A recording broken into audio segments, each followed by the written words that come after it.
You are watching Travel World Online. The ease of travel has happened. The fear has gone down. So there is the stigma of we should not travel has gone down, and the whole what they call I don't want to use the word, but everybody is calling the revenge travel. That everybody wants to travel now. Yes, of course, people have saved money. One, they need to spend.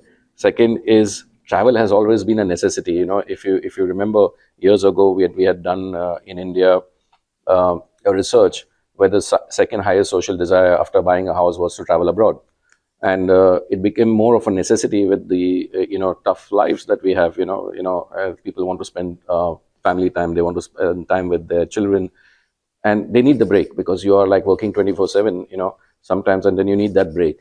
So instead of the longer breaks, people have started taking more shorter breaks. So I think what I've seen, if you look at the flight that we flew into KL, or KL to the city Kuching, it was full.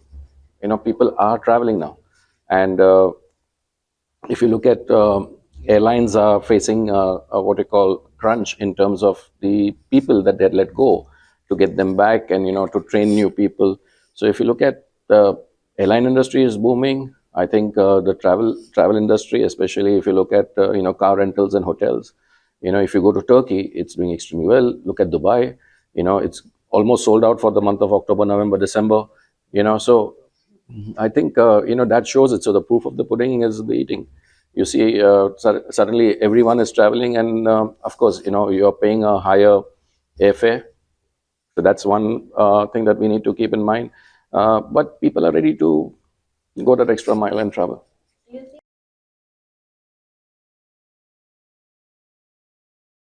Indian travelers are broken down by what you call segment, category, and also by region. So and then there are some who have families and children who have to be doing the holidays based on the children's schools and all that. So when you look at Indian travel, it's very vast. But what I would say is the change is that yes, they have started booking early because they know about the school holidays of the children, and they want to book early, mostly to destinations where they feel they will have a capacity crunch, or they'll be paying a higher amount later on. So where there's a capacity crunch, in like if you're going to Kenya for safari, huge crunch this year. You would not get a single what you call camp with a tent available. So people have booking for 2 and 3 years in advance. If you're going to places where if you want a particular hotel, or if you want a particular resort, those resorts where you want to go, people have realized that if they go last minute, they're not going to get a discount, but they're going to pay 3 times the price. So people have started booking, from what I see, much in advance, and that's what we see also in terms of people coming for the visas much in advance. So I think yes, it was a very late booking pattern, but people have realized that if you book early, you are advantageous at the same time and stress free. Otherwise, you're paying a higher fare later. I think the travel agent's role does not end. Online is one thing, okay, if you are booking 2 nights hotels, but when you're looking at an itinerary with a family, you want to sit across somebody, you want to hold somebody responsible, you want to call somebody. So I think, the travel agents the niche travel agents with their clientele will always play a role. I still go to a specialist when I'm booking.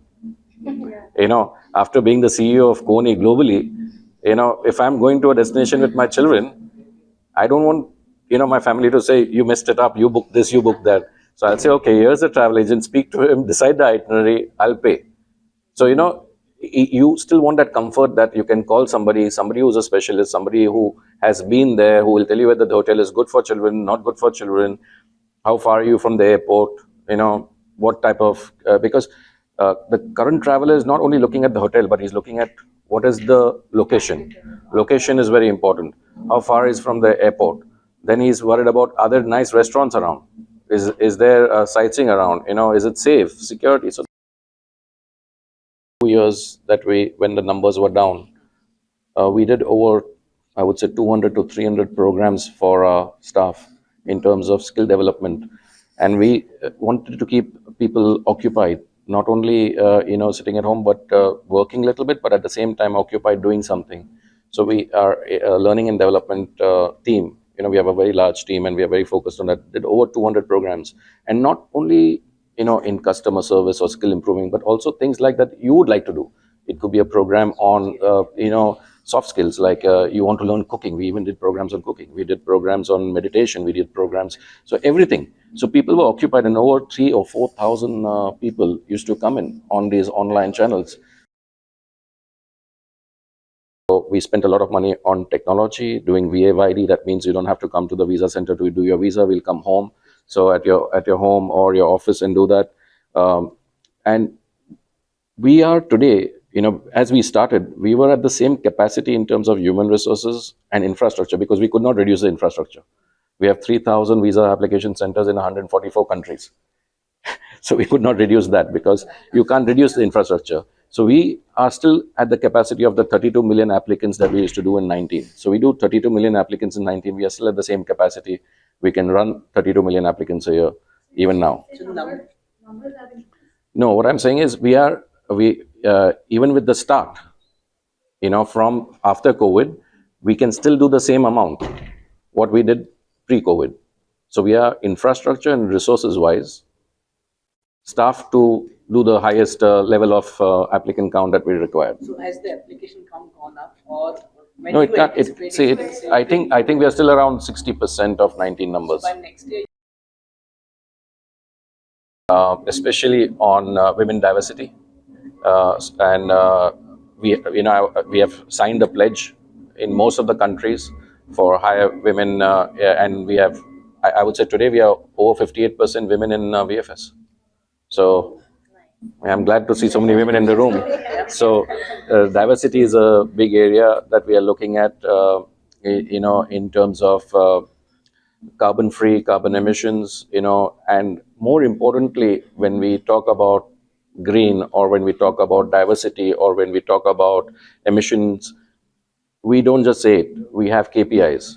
And when I say KPIs, even if you go to one of the visa centers somewhere in Ethiopia or Nigeria, they will have KPIs still there. So all the 3,000 visa centers will have that.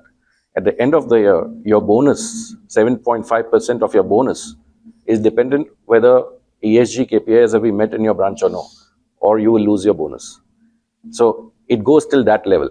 So we are quite serious about how we take ESG and how we are moving forward. And I think the first goal that we achieved very fast was on the women diversity. So, gentlemen, you need to be sharp now. I think I'll tell you what, you have to focus on your customer. You have to be customer centric. You have to understand the needs, beliefs, and perceptions of your customer. You know where to look for them, how to attract them, and how to keep them. So it's very simple mantra. Focus on the customer. Okay, where does he stay? What does he eat? What does he drink? You need to understand him first. Where is he situated? How do you locate him? How do you attract him? And how do you keep him? So I think, and you can't be, I would say, a jack of all trades. You need to be a specialist or something. People are looking for specialists. So you can do everything for everybody, but it may be at average way. But if you do one thing, you're focused on one thing, and if you do that well, I think that will do good.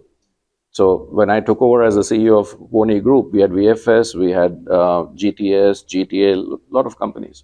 But we decided to focus on VFS, everything. So, where you're the market leader, where you understand, where you have the core competence, where you can add more value, that's where you need to focus on. So it's very difficult to give up a large operation when you have because you say, let us do, because there will be, I have customers here also, I have customers here also. It's difficult to let go. But if you can have the, I would say, guts to do it. So let go of something and make where you are good, sharp, focused, and put all your resources behind that. You will do a great service to your customer and to yourself, to your organization, and to the team that works with. I've got a great team that has worked with me over the last 20 years to build VFS to be the largest, I would say, one of the early unicorns made in India. You have to be fair when you're doing your margins and all that. You just have to be fair. They should see value in what you're giving, not only in the product, but also in terms of service. Are you giving them a 24/7 service? Because people are looking for that additional service and are ready to pay for it. You are watching Travel World Online.